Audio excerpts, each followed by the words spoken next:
Caitlin Clark rally from 15 down to beat host Phoenix 88-82 before sellout of 17,000. Phoenix, app.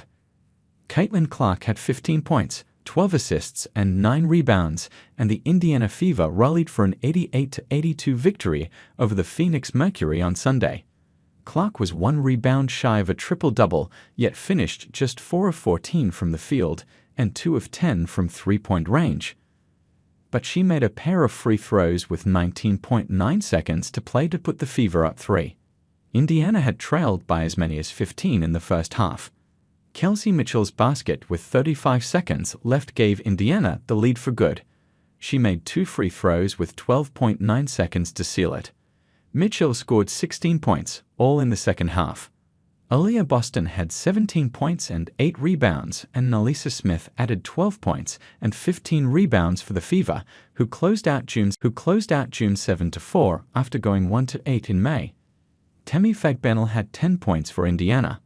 When the challenges came, we stepped up and we attacked them head-on.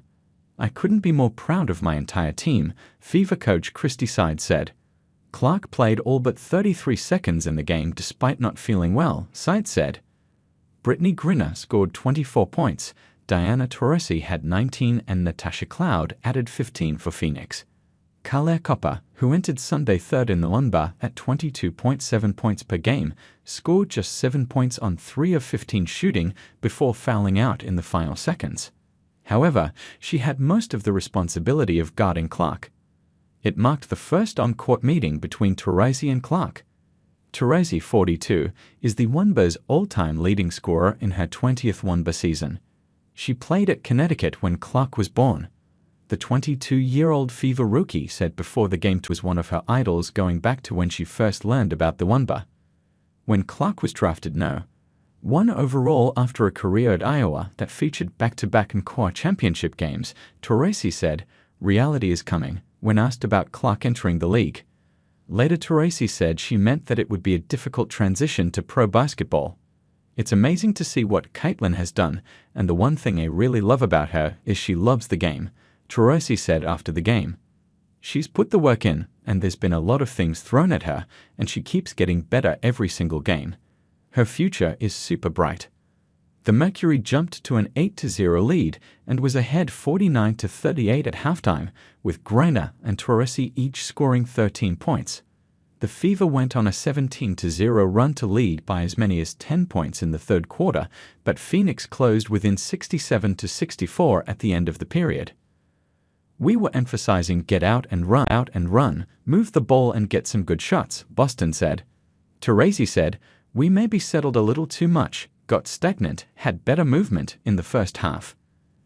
They were running faster than us." There were 2 skirmishes during the first half, both during dead ball situations. Griner was assessed a technical foul while the teams were lining up for a free throw in the first quarter, and the second one occurred after a foul had been called, and the teams got into it while huddling near each other under the Indiana basket. 2 players from each team were given technicals, Fagbenel and Erica Wheeler for the Fever, and Copper and Cloud for the Mercury. In the final minute of the half, Smith was charged with a flagrant 1 foul against Taurasi. Cloud later received a flagrant 1 for a foul against Katie Lou Samuelson, who made both free throws to cut the deficit to 78-77 with 2:17 remaining.